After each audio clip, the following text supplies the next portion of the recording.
Hey everyone, this is a video on my seahorse aquarium, on the inhabitants. I have two other videos, one on the equipment that run it and one on why I don't do water changes, and I might get into that in a minute. But this is the aquarium. You can hear the chiller running right now. This room stays pretty warm.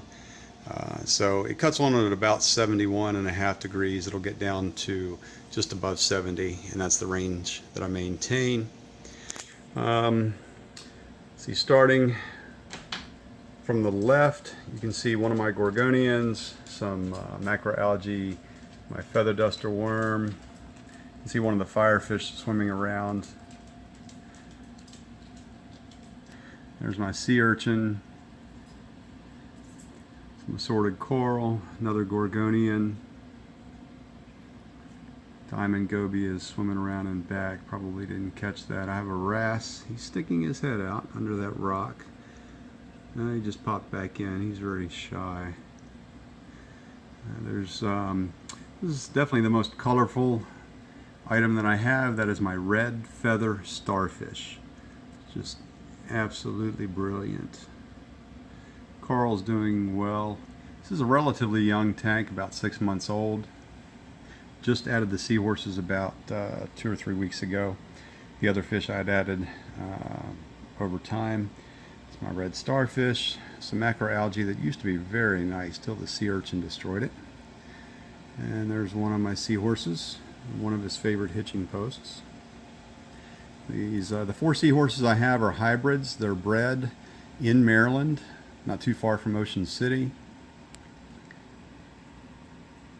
They're about 5 months old now, about 4 to 5 inches in length. They should get up to around 8 or 9 inches. There are my 2 firefish. And there's another seahorse swimming around in the back. Have a little bit of algae growth right now. Today is cleaning day. This is as bad as it gets, and it ebbs and flows. It really doesn't get bad, and cleanup crew will hit areas, but I'll do a little cleanup today, especially on the back glass.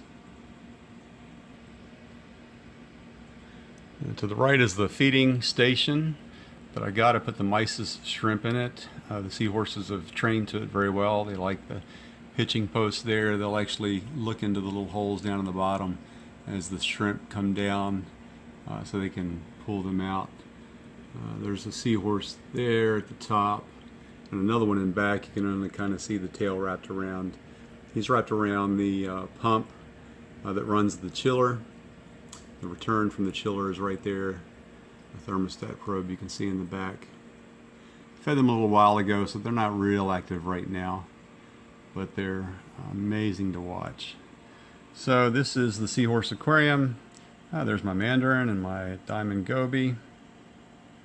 But you can see I have 2 peppermint shrimp, have a serpent star, which you can't see, some snails, 1 or 2 little crabs.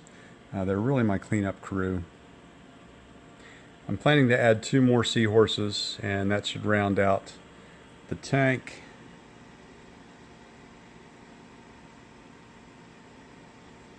I kept seahorses many years ago, and I had forgotten how enjoyable they are. So I set this one up again recently. And as I said before, I do not do water changes. In over 30 years as an aquarist, I don't do water changes. I have the healthiest tanks.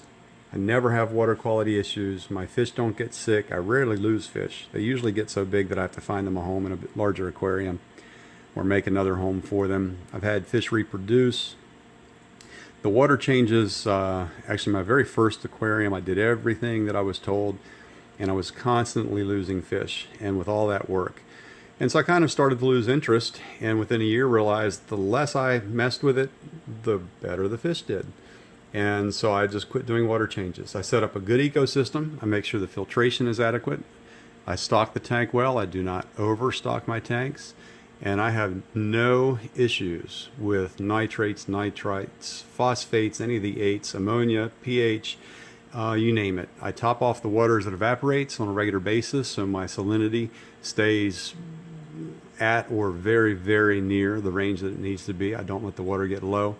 I test the water about every 2 weeks, and I actually document it. I have a notebook. I document everything I add, everything I do to the tank, and I document the water quality. And since I cycled the tank a long time ago, about a month after I set it up and started adding the fish, all of my everything stays within good ranges, and so I do watch it. But there really is no need for water changes if you set up an aquarium properly. That's the key. I do have another video on that. You guys can certainly message me. I know that goes against everything that you read, everything you're told. People are probably already typing out nasty messages to me, but the proof is in the pudding. And there you have it. That's my seahorse tank. Thanks for watching.